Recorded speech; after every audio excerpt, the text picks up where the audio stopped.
Mm.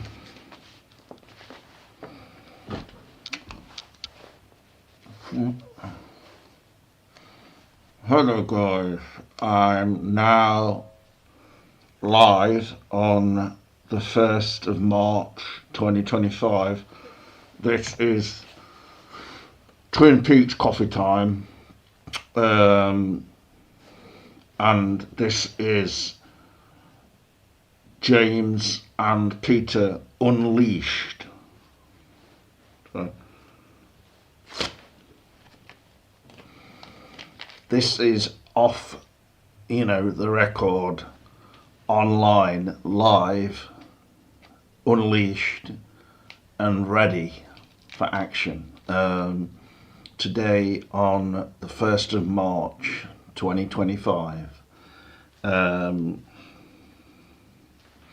Not sure why this light is shining so much on top of my head anyway, but yes, I'm waiting for my guest,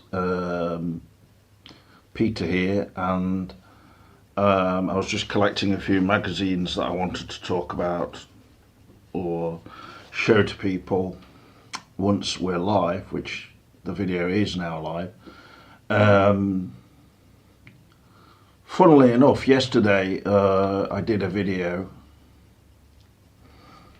Was it yesterday or the day before? I think it was yesterday. But anyway, I think that video was a success in many ways, but only in terms of the fact that it was made into two segments by StreamYard, which are short ones, like lasting 2 minutes or so, and they got a couple of hundreds views, maybe at most, but the main video didn't get that many views.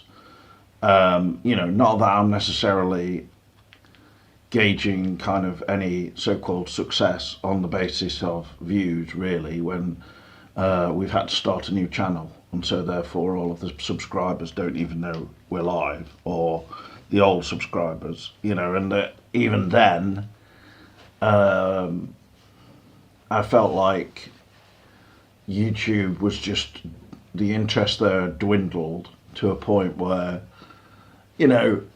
I don't sort of necessarily just say, oh, it's all my own fault and the videos are no good or something, and they're not very entertaining, or it's just random crap or something, us talking nonsense.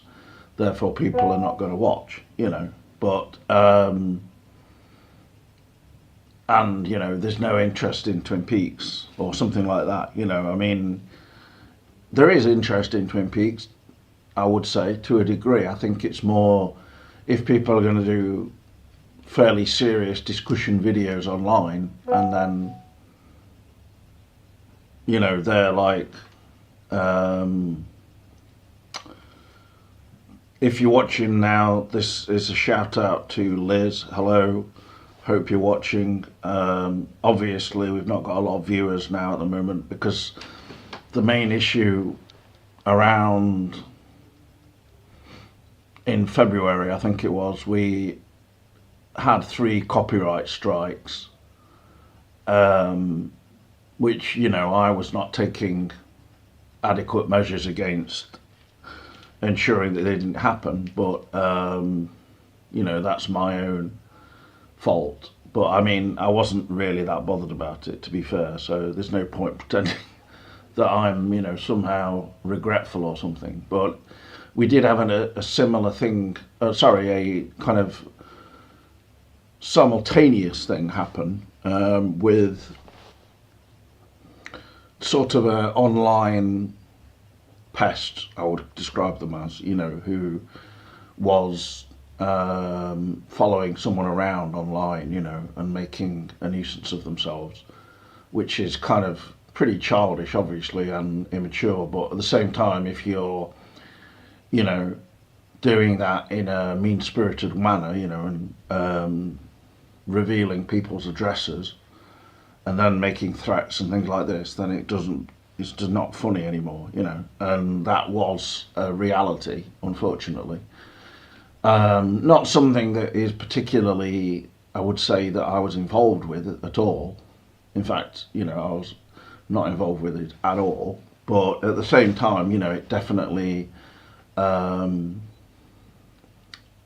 impacted on, you know, me and doing the show, etc. I don't really want that kind of thing to be going off, obviously, in relation to a YouTube channel that I'm involved with, or a Facebook page, or just knowing people online. You know, it's I'm all for kind of, you know, a degree of comedy and humour and just having fun and whatever.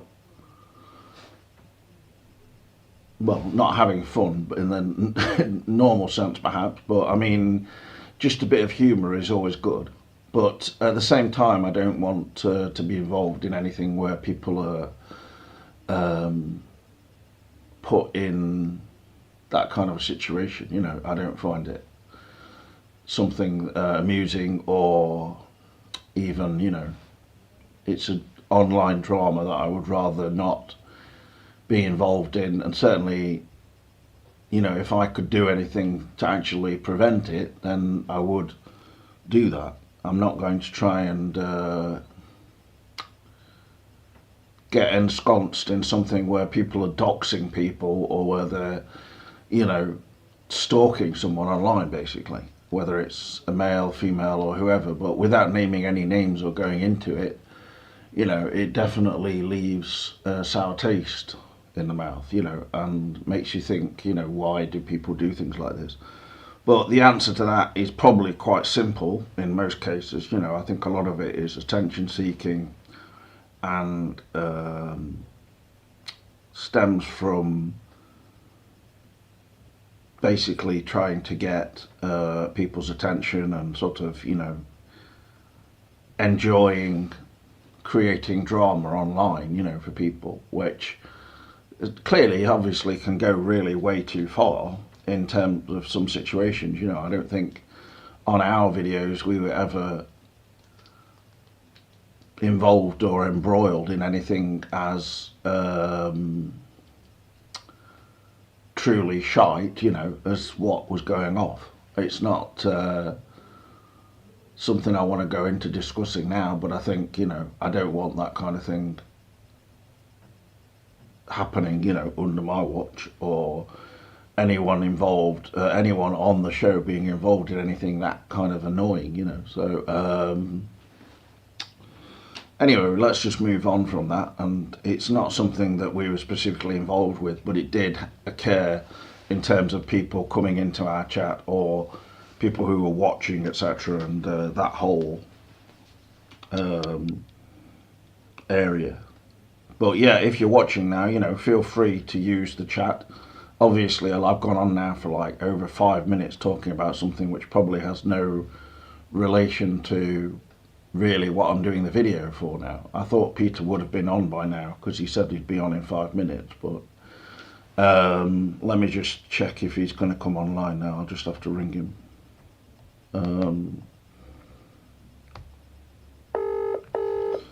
Let me just check. I just want to get...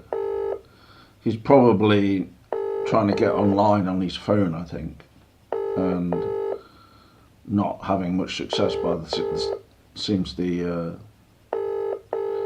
or maybe he's having an issue. I don't know. No link. Just checking to see if you're going to come on now, online now, because I'm live now. Yeah, there's no link. Send me a link. Sorry? You haven't sent me a link. I have sent you a link. It's not come up on message yet. Well, I'll just send you the link again then, okay? Okay, thank you.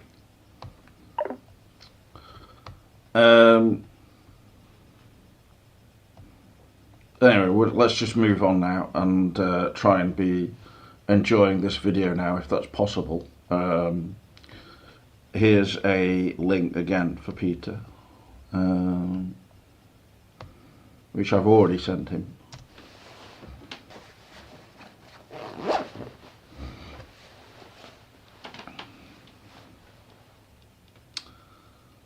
Right, I can see he's not got the link.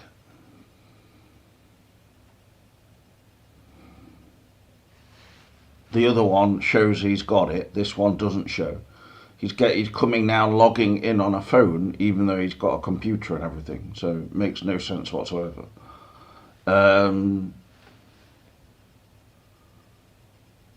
I can only imagine in Peter's situation that he's, you know, someone who's doing a lot of music creation online, and this is taking up a lot of space on his computer and things like that. But he's on Facebook now, so I'll send him the link there as well. This is where you have to try and be, you know, as patient as possible when you're doing a video and not suddenly start exploding into anger and fury, you know.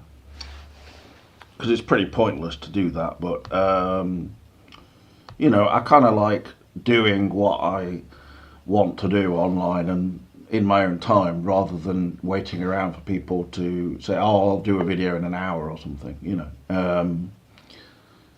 It's now 6:21 p.m. here and nearly dark, so you know, other people have got their own, you know, things going on. I understand this, but yeah, Peter's now online, so I'm just gonna bring his intro music on. Hello, Peter, and I'm just gonna bring in your intro music. Thank you for joining me. I really appreciate it. You've clearly on your computer now. Yes. Okay, well, let me just put your music on.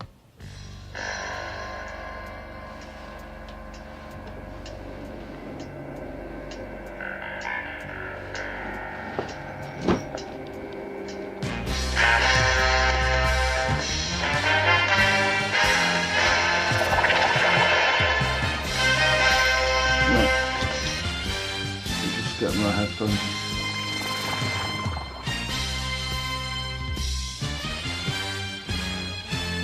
That's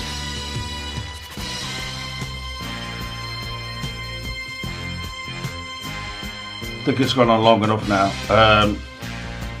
Just try and turn this off.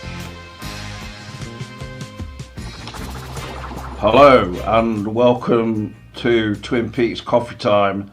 Now coming at you across Oxfordshire and Derbyshire. Today I'm joined by Peter Harlow, aka Peter. Sorry,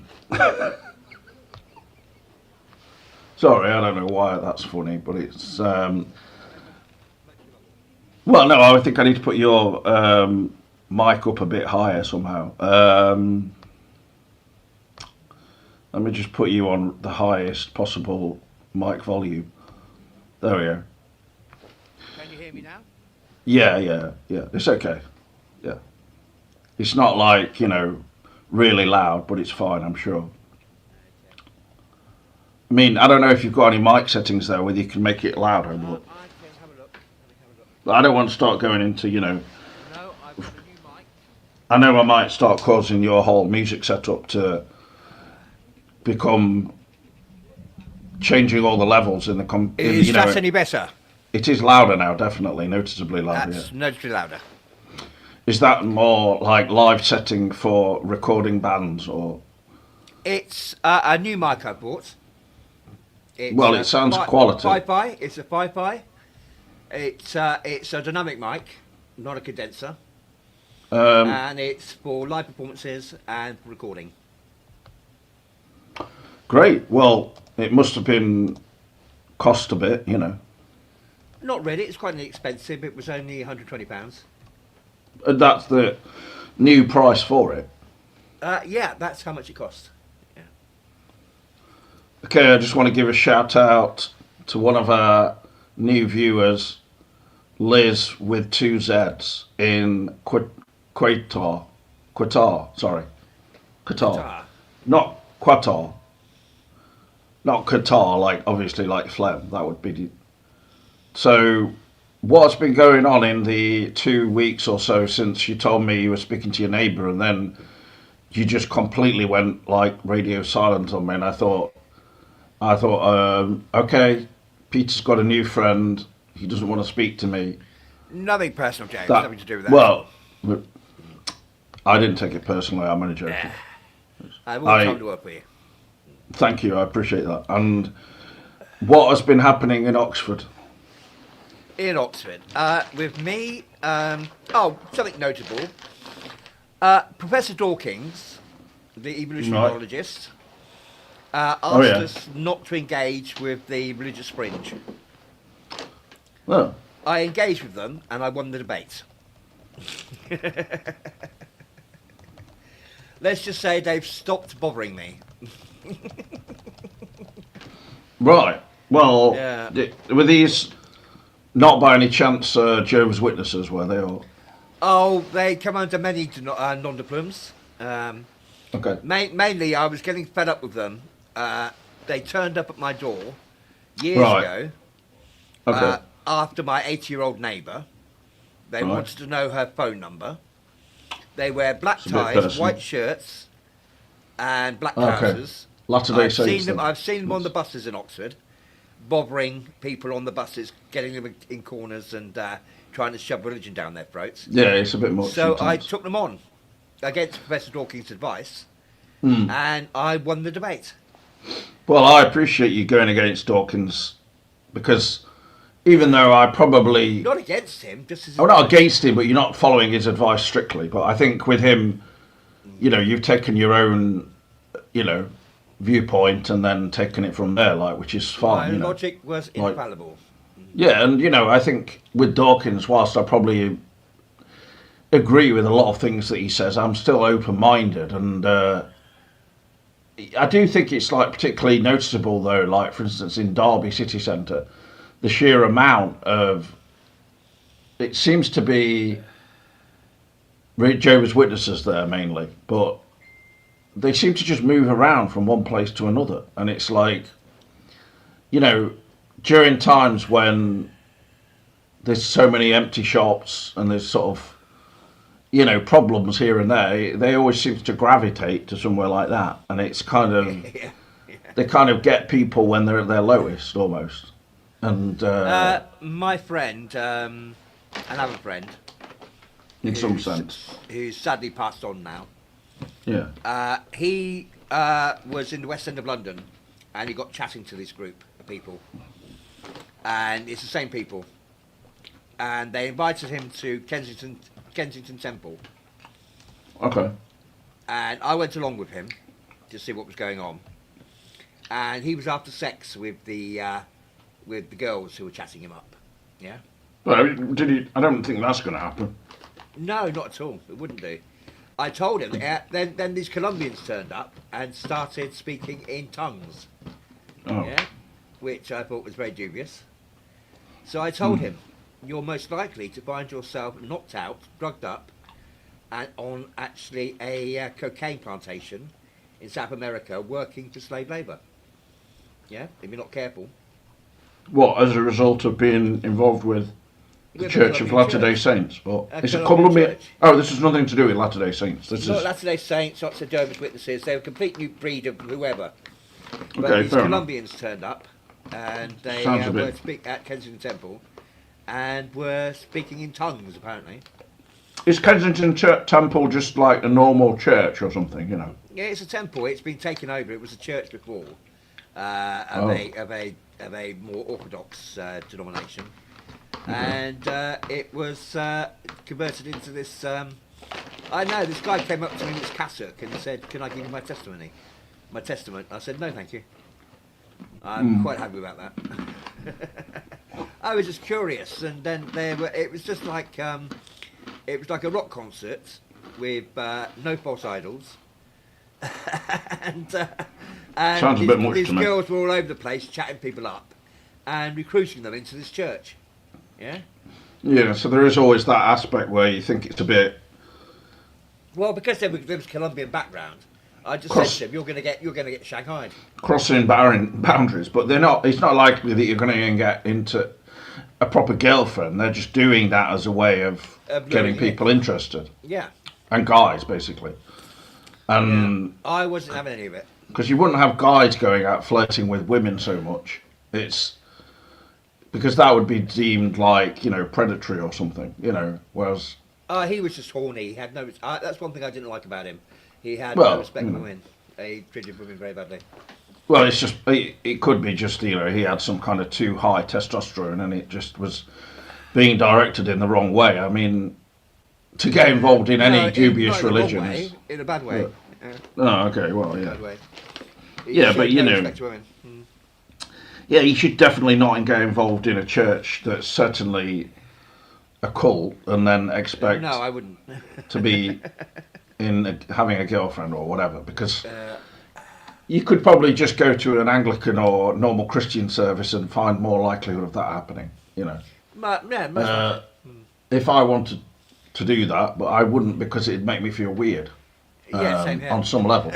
I'm not actually, I don't have an issue with Christians or anything like that, but as soon as they start saying, oh, you know, you can't get, well, this is more Catholics, isn't it? You know, you can't have an abortion or, you know, this kind of thing, and, you know, we can't talk to you because you're divorced or something. It's like, oh, you know, why are you making up these rules, which are just basically pulled out of the air, you know? A bit restrictive, isn't it? Well, yeah, it's like, I apologise for me eating goat's cheese here as well, which probably could be seen as anti-religion, but Goat cheese. well, it is a bit satanic, you know, satanic panic. I suppose maybe. Not really. It's supposed to be just a good option. I like the taste of it, but I'm eating crackers as well and some beetroot. So It's got to be done, isn't it? just don't pay attention to that, because I know that you said you were eating and your neighbour's eating there. No, the neighbours left. Oh, I hope I wasn't responsible for that, because No, he had to go up and see his grandchild. is that the guy I saw on the camera before, or not that I'm it's- trying? This is Omar. Okay. He's Oh, from you know. Saudi Arabia, by Edinburgh. Oh, he was a popular singer in the 90s, I believe. Omar. Do you not remember Omar? No, I don't remember that one. There's a song, There's Nothing Like This or something. No, I don't remember that one. Well, on that note, I just want to mention our sponsors as usual. Even though we've only got 40 subscribers at the moment, which is amazing compared to 800, but still, StreamYard, which hosts this channel, did some so-called AI edits of my videos, and one of those got 200 views, where I talk about the new direction for James Bond in my, you know, imagination is that he works in the Amazon delivery centre. Anyway, I see. Mandate is, well, it's not a joke, and Mandate is a great option if you want to smell good and go out on a date with a man or a woman or anyone really, or a rock or a tree, and don't get involved in a Colombian cult though. I'm a bit more at market than Mandate, so I went for Packer-a-Ban. Yeah, I mean that is more. This is 99p in B&M, so it's pretty bargain basement. Bottle of Packer-a-Ban. It does smell hellish, to be honest, Mandate, but it's good if you quite an antisocial person like me and you don't want any of your neighbours getting involved in your business or. That's not antisocial. That's healthy. Well, I like spraying it to create, you know, a nice aroma. Or But a it's not- repellent. It's not a repellent, it's more just, it's very vivid. I mean, some of our people in the chat claim that it was protective against COVID. I'm not sure about that, but I don't know about it is a powerful scent, I'll say that. For 99p or a pound or whatever. I mean, that. So it does the job for you. it's very powerful. It's basically, you know, it makes sure that you're smelling ready, able and willing, but not to get involved in a Colombian sex cult or religion. And then involved in human trafficking or secreting drugs in your anus or something. Yeah. And then get arrested and jailed for life or extradited by Trump or somebody.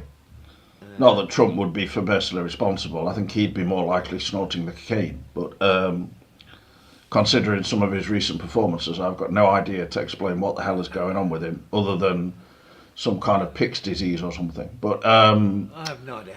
I just want to say hello to a personal friend of the show, Zelensky, and I hope everything's going all right for you. Not you, but also you, Peter. So, can we move on to any recent viewing pleasures you've had? Recent viewing pleasures.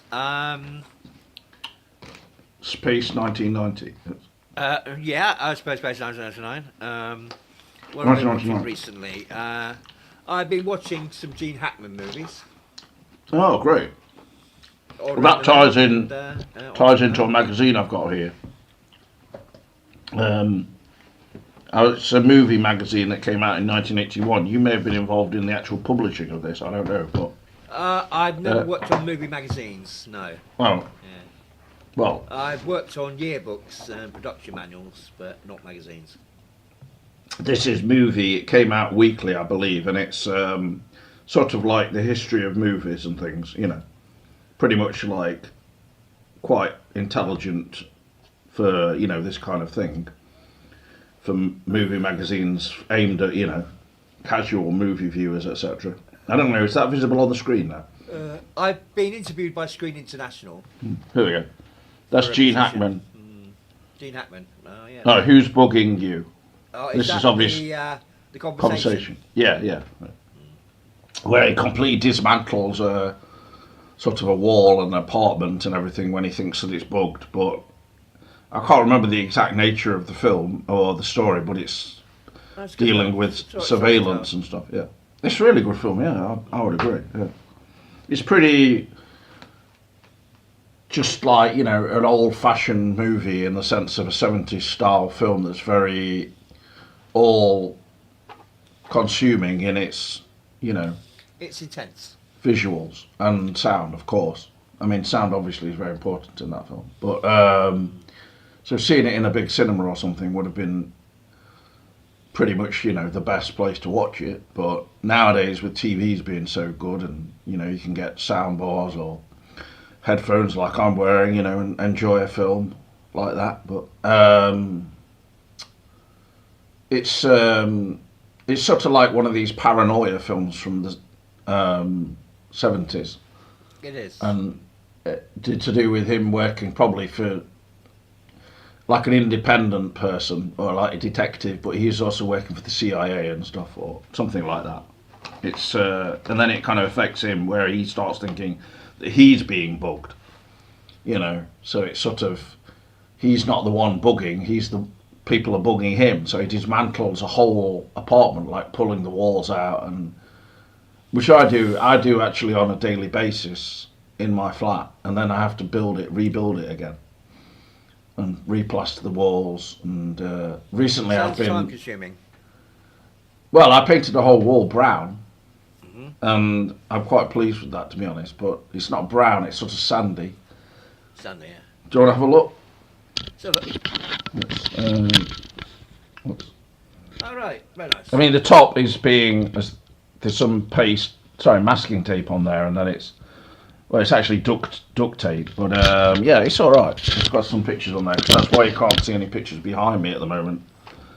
It's more, blank wall behind me. But then it doesn't really matter about that. I'll just go to the comments now anyway. Greetings, lads, from Phantom Cooper. Peter, what are your thoughts on gooning? I don't know what that is. On gooning, I'm not even sure what gooning is. That made me... Phantom Cooper, are you talking about groomage? Grooming, sorry. Groomage? Grooming. Gooning, I don't know what gooning is. I'll just search for that.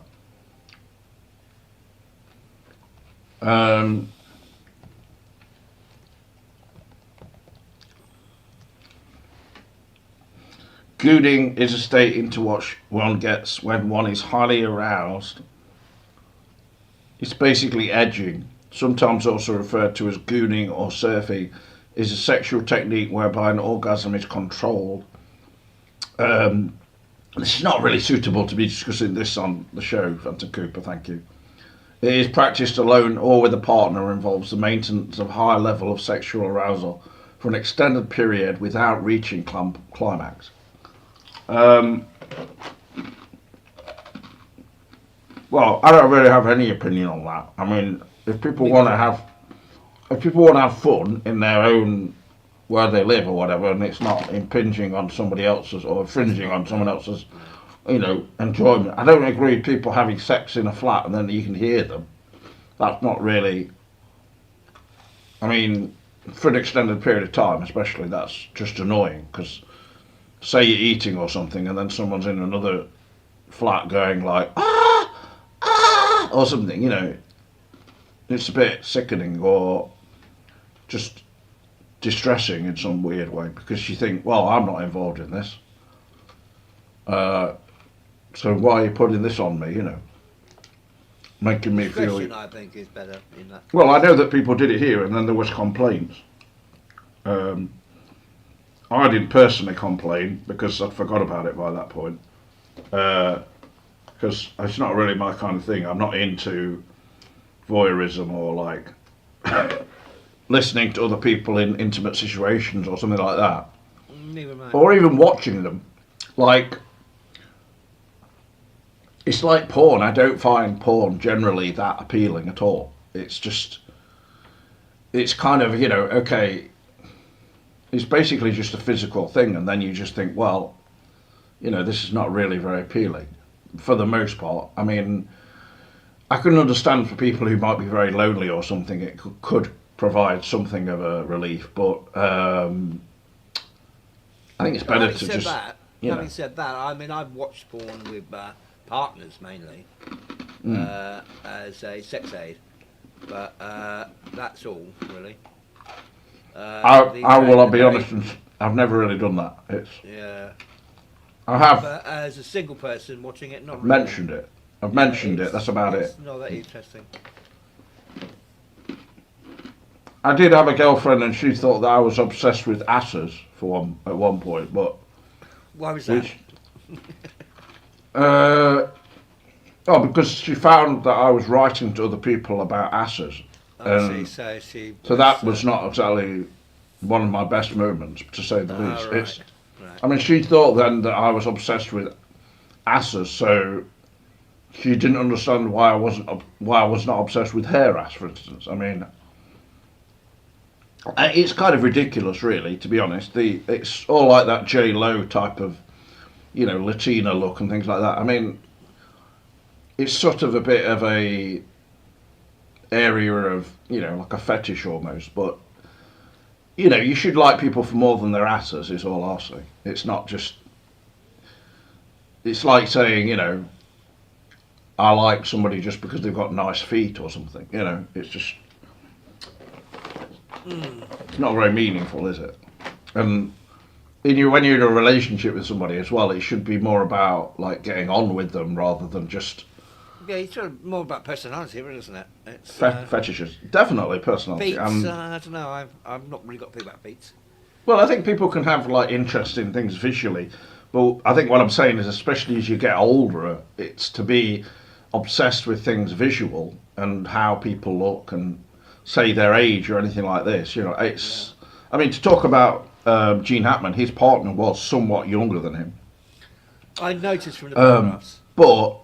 But that is probably not that unusual within the whole Hollywood area, and celebrities and stuff like that. But I don't think there was anything like untoward or anything about it. It's just people marry younger people.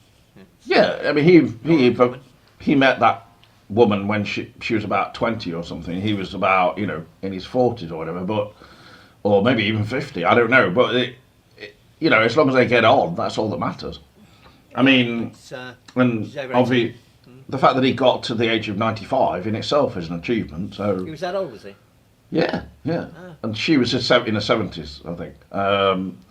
To see somebody actually was talking about it online. I heard about it that way, which is the worst way of hearing about anything. And then they put a comment saying, "I think the dog was responsible," and I was like, "The dog? I don't see how the dog could have done this." It's obviously, it seems more likely that he may have passed away and then she took pills. Maybe she gave the dog pills, to be honest. They said on the news that it was likely that they'd been dead 10 days before they were discovered. Yeah. So, I think it's just best to give things like that privacy and not go into like all this. So just because they're a celebrity, he was not really a celebrity anyway. He like gave up acting in the late 70s and then came back and did Superman, and then as soon as he did that role, he was like, "Oh, I can't believe I'm doing this. This is just utterly abysmal." But then people loved him in that role, so No, it that's was. not wrong. And he said that he bought planes even, and then he lost all of his money, and so that's why he worked so much in the 80s. But you know, you can't deny that he was great in many, many of his films. You know, like Coming from the French Connection, etc., and The Conversation, Mississippi Burning. You know, really every film that he's been in. I don't know if you've seen one called Heist that was a David Mamet film. No, I don't think I've seen that. That's really good as well, with Gene Hackman and Danny DeVito. And it's sort of like a serious film, but it's got a comical side to it, perhaps to a degree. And I think with Hackman, he's always had a comical side to him, even in his frenzied sort of like outrage, not outrage, like outbursts, you know, which people loved him for, obviously. Because it's sort of quite no holds barred. And he actually said he did quite sort of almost scientifically like channel moments from his childhood for that, you know, and because his mum died actually smoking, and she was a drunk, and his dad just left them as well when he was quite young, like 13 or something. All right. So he said that he had a lot of pent up rage, and you know, understandably so. But he said also when he became an actor, like he nearly got the lowest possible marks at some acting place, and they were kind of making fun of him a bit. Probably because he was so naturalistic, I don't know. But then he went to a place in New York with Dustin Hoffman, and they would always hang around together on the roof playing bongos or something like this. And they would kind of bemoan the other people there at the acting school being so good looking and just tanned and all that, you know. And I mean, I don't think you get many people nowadays comparable to really even Dustin Hoffman or Gene Hackman in the acting world. They're so not much. exactly lookers, are they? Yeah. Well, they're not, you know, they just look like normal people and or average people. And then, I mean, many people I'm sure found Gene Hackman or even just, you know, Dustin Hoffman attractive, but it's like not to do with them standing around posing and kind of being, you know, great cheekbones or something. It's just like he always looked like, you know, he embodied the roles he was in, playing Popeye Doyle, and a film which is actually censored now on Disney because of the use of the N-word and things like that in it. Censored? You mean they've actually edited it? They just mute those bits where, which he said was a kind of cop speak rather than they're not actually racist. They're just hard bitten, you know, cops who use kind of bad language and stuff. Even involving, you know, different races and stuff like this. But I mean, maybe there's an element of prejudice being depicted, but it wasn't true racism. It was just, you know, those films were. I mean, the first French Connection in particular was just insane in terms of the way they filmed it. You know, Sting's song "Every Breath You Take," the Police's song "Every Breath You Take," has just been censored by a choir. that's it. Yeah, a famous choir won't sing it. Okay. Apparently, it's something to do with stalking. Yeah, the song isn't it? Well, maybe mild stalking. It's about Sting being a teacher. Wasn't he an English teacher? And then he had a female student who was like, you know, fond of him or something, and she'd be like hanging around a lot, you know. So it was reversed. It was her stalking him. Uh, So she was watching every breath he takes. Probably, but I think it was just exaggerated for the song. It was probably not that in reality, you know. It just an idea for a song. You know, they made lots of things into songs, didn't they? And you know, Englishman in you New write York about what is you know. Creative writing. You write about what you know. yeah, or I mean, Englishman in New York, for instance, that's about Quentin Crisp, and maybe Sting knew Quentin Crisp. I don't know, but it's just sort of like a famous gay guy who was a writer who lived in New York City, you know. And it's similar to Mark Knopfler in that they wrote about things around them. You know, like if you look at that song "Money for Nothing," they used the word faggots in that, for instance, which is now not exactly seen as being good.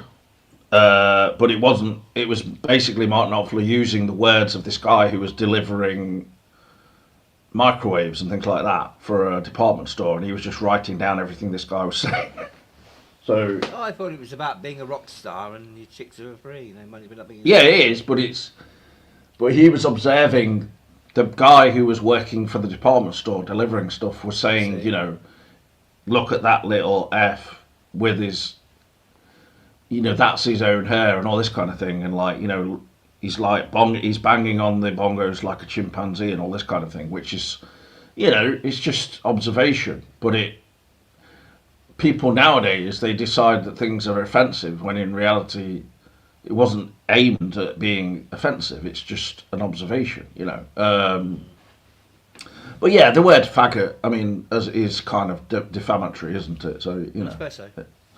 you shouldn't go around in the street shouting it or something. But Yeah, it's not a good idea. no, Prime Cut is one of my favourite Hackman films, but so many to choose from, says Dan Pete. Nicholas Rogue's Eureka also comes to mind.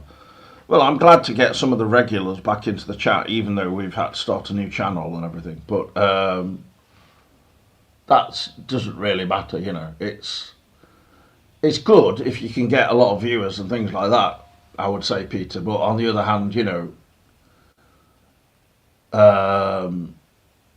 you can still get viewers with these shorter videos, for instance, because most people don't want to sit watching a video that lasts, you know, an hour and a half necessarily.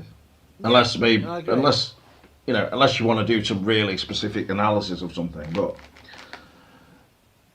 at the same time, there's books for that. People, I think a lot of people, they just want to watch something which is maybe comical or amusing, you know, entertaining in a certain sense, or informative.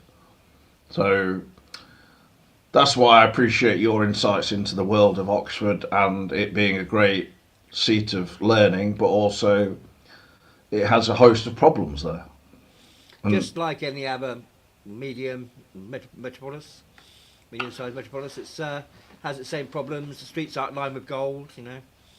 It's the same with any city or town up and down Has the same social problems. England and UK, really. I mean, but on the other hand, I think Oxford is like a microcosm, isn't it, or a? It's like a microcosm of London, in a way. Yeah, it's got like that clash. There's a lot of varying different human traffic in the city centre, there for different reasons, and it's I know it has the highest child poverty rate in the UK according to the Oxford Times, the local paper, but they claim a lot of things here, so I don't know if that's true or not. I like the projection you've got going there. Is that just the TV or is that a projection? Just the TV. Okay, so because you do have a ability to project it. I've got a projector as well. Oh, okay. And I've still not been to Oxford, despite you inviting me now. Several times. A few times, and I had a rather difficult, perhaps, Christmas period, and after that, I would say, in certain senses, you know, especially with my mum getting pneumonia, that was not ideal, to say the least. But you know, yeah, she had to go in. I had bilateral pneumonia, like the Pope. Did you have to go into the hospital, or? I was in hospital for a month. Really? Oh. Yeah. She was in just for under a week, so you know that's not so bad. But I also had the complication of a perforated ulcer. Yeah. Oh well, I'm sorry to hear that. Complicated into bilateral pneumonia. Yeah. That was when I was 46. That's some years ago. Well, you're still it's like the Pope. The Pope relatively young, hasn't he? Peter. Really, I mean, I didn't know about the Pope, but I mean, I've heard that he's been in the news and things. So yeah. So in terms of people in Oxford, though, you like living there, right? It's a bit of a mixed bunch. There's the mixing is a bit difficult. The students tend to keep themselves to themselves. The Asian community tends to keep itself to itself, and the West Indian community tends to keep itself to itself a bit. So it's there's not much mixing going on. So they say it doesn't mix much here. Whereas in London, I experienced living in Ealing for 10 years, and particularly in Ealing, it's I learnt to mix more with all forms of walks of life, because it's the most ethnically diverse borough in the country because of Heathrow. So Well, Ealing is a lot more. Ealing, yeah. Ealing's not like the East End though, exactly, is it? Or I don't know. I've never lived in the East End. I've been there a few times, but I've never lived there. well, it's not what it used to be, of course, is it? The East End. I mean, it's may have been gentrified quite a bit since then. I used to visit some of the old studios that used to be in the East End, going around repping and signing them up for a book. But that's all I really know of the East End. I went to see Jean-Michel Jarre there, the Docklands concert. Oh, okay. Really? Oh, okay. That was an interesting night. Do you mean he was in a studio, like actually making music, or? No, it was an outside event, outdoor event. Oh, okay. Oh. It was there was a lot of controversy over it. They the establishment, so to speak, kept trying to shut it down. You know, over precautions, fire safety, numbers. So Jean-Michel Jarre just opened the gates to anybody who wanted to go in. Yeah. So he blew away the numbers thing, the health and safety. They were not happy with him. Sounds a bit dangerous, possibly. Quite possibly, but I think he just got so fed up that he was willing to take the risk. I think he was very popular, especially in the 80s and maybe onwards from that. But I do remember, like, my dad having tape cassettes of Jean-Michel Jarre, and it was like 2 albums on a cassette. Equinox or something like that. I've been a fan of Jean-Michel Jarre since the 80s. Yeah, I mean, the 80s was really like the time when music became digital, and then, you know, there was a certain kind of popularity of electronic music then, wasn't there? I suppose I grew up with Vince Clarke and Depeche Mode and Erasure. Erasure, yep, Erasure. Well, Erasure are a really good band. I mean, they're still going, so, you know. Well, yeah, pretty much. I would actually like to go and see them, or even go and see Andy Bell, but I mean... I have seen Erasure. I have seen them. Oh, okay. What, in the 90s, or...? In 80... It's 89, 1990, I think, 1990. At the Docklands Arena. Oh, really? The Wild Tour, yes, the Wild Tour. Great show. So is that before the... That's before the O2, obviously. That was like 2000. The O2 hadn't been built then. First of all, the Millennium Dome, basically, wasn't it? Yes, right. Which was regarded as a massive success by everybody. And it was a bit touch and go to begin with. A bit touch and go to begin with, but... the fact that it appeared in a James Bond film was probably a bit of a dodgy moment where the world is not enough. Which I went to see. I remember going to see that at Nottingham in the biggest cinema there and thinking, why is that American woman in this? Denise somebody. And it was just like all over the place. I mean, Pierce Brosnan was good, yes, but he kind of delivered on a very specific kind of, you know, suave, like, but ridiculous kind of James Bond, you know. I tend to look at the Bond movies. I don't know about Daniel Craig, but that went big budget, but went more sophisticated. But the Moore and the Roger Moore movies and the Timothy Dalton, you can see the gaps in them, and and where they were saving money on the budget. You know. Yeah, sure. Definitely. By using cheap props and using stereotypical images, but they had a charm to Daniel them Craig then as sort well. of went more sophisticated and more coherent. I'm sure the budgets were very inflated by the time Daniel Craig came into it. Yeah, more budget, more money.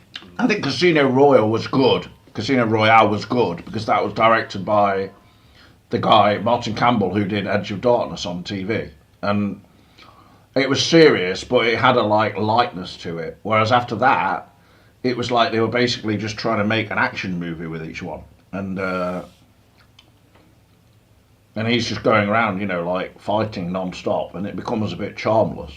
It's just doesn't have the same thing that James Bond should have. I think a sort of degree of personality, and Yeah. like Roger Moore. Roger Moore, yeah.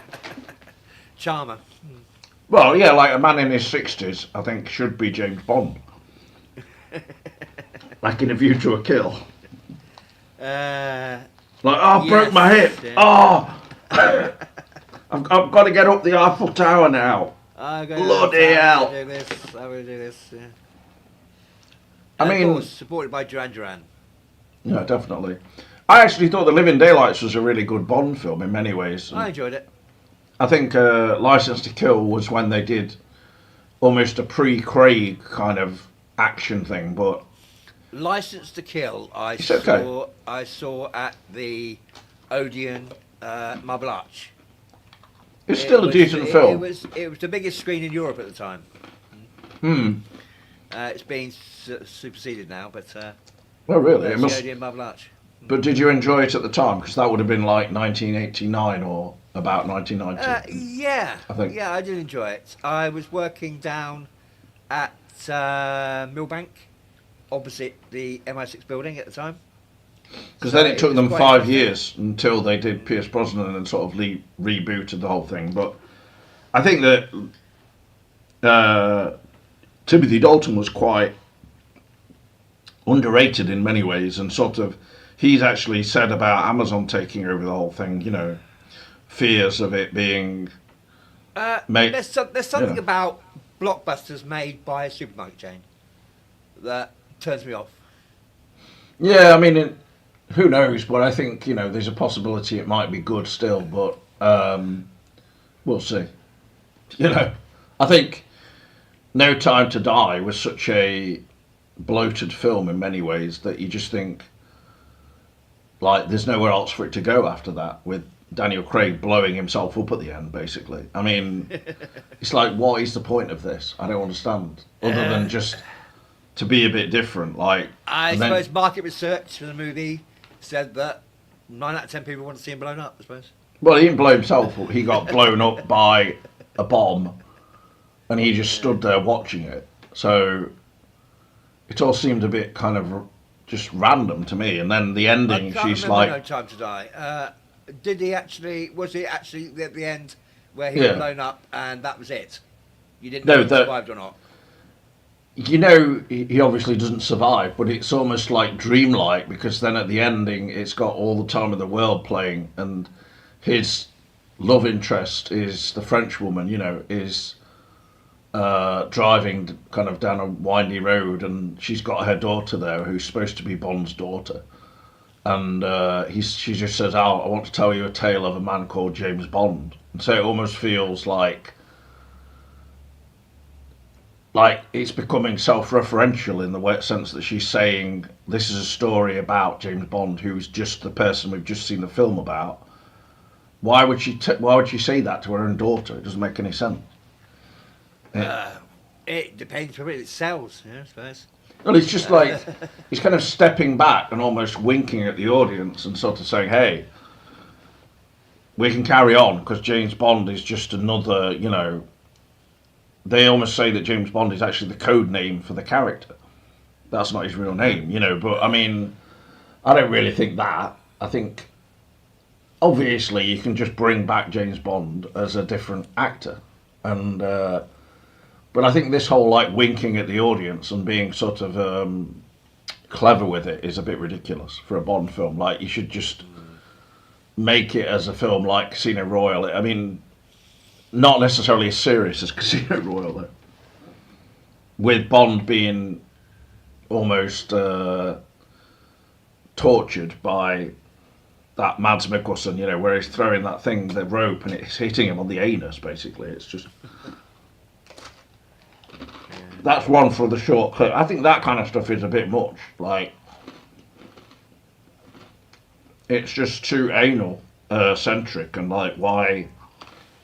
This is surely supposed to be a movie for families, and we need to go back to the days of dogs doing double takes, because they see Roger Moore going over a plaza in Vienna on a boat, you know. Oh, the comedy interest, yes.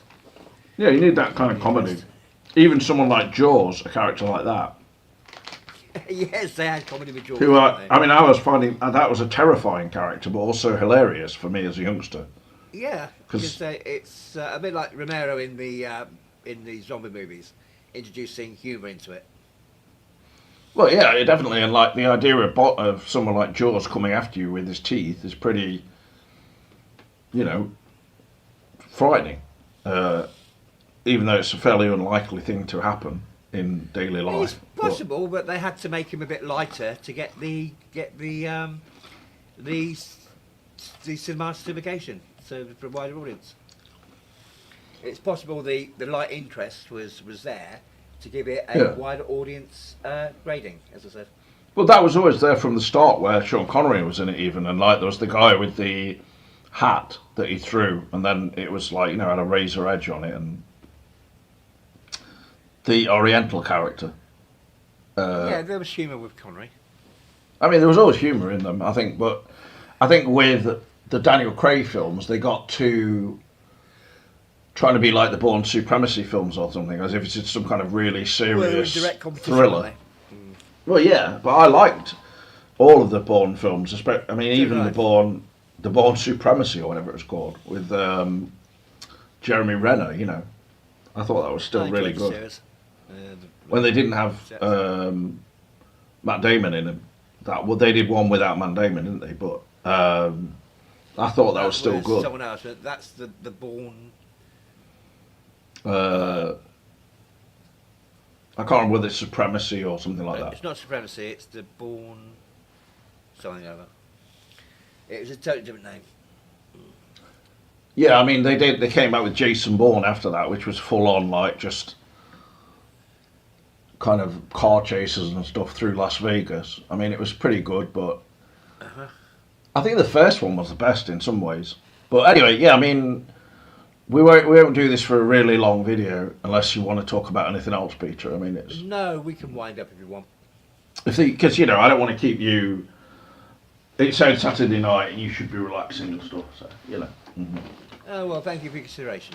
I mean, I should as well, really. But Phantom Cooper says, I'm looking forward to the Bond game. I really like the studio. Okay. I'd like to see Bond return to the 50s or 60s of the novels.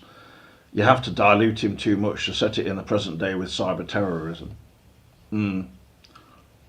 Yeah, I would agree on that. I mean, cyber terrorism, how scary is it really? Maybe it is scary in real life, but I'm not sure about in a film. So yeah, thank you for coming on anyway, Peter, and hopefully we That's can alright. talk again soon enough when we've maybe watched something that we both want to talk about or find a Yeah. topic. Yeah. So, Okay. well, yeah, I appreciate you joining me today and just going through a number of different things, different topics and stuff. Okay. So yeah, I will be seeing you in the trees, and I'll be heading off myself soon now. And maybe you'll make it to Oxford one day. pardon? Oh, you'll Make meet? it to Oxford one day. Oh yeah, I will. I mean, even on a day trip, Yeah. maybe definitely. a 2-day trip. So Well, we're only initially, 80 miles from you. no, I know. It's definitely a possibility now the weather's getting better. So, all right. Anyway, Okay. cheers for now, and all the Goodbye, best. everybody. Bye for now. Thanks for having me. Thank you for coming on. Thank you to anybody in the chat, of course. Phantom Cooper, Dan Peak, and Super Location. I don't think that's a real person, though. Thank you also to Liz, if you're still watching. I don't know what you think of this show. I mean, it could be... Anybody could think, what is this show about? But that's kind of the point of it, I imagine. It's not supposed to be just about Twin Peaks, for instance. So, all the best for now, and see you in the trees. Cheerio from me. Bye.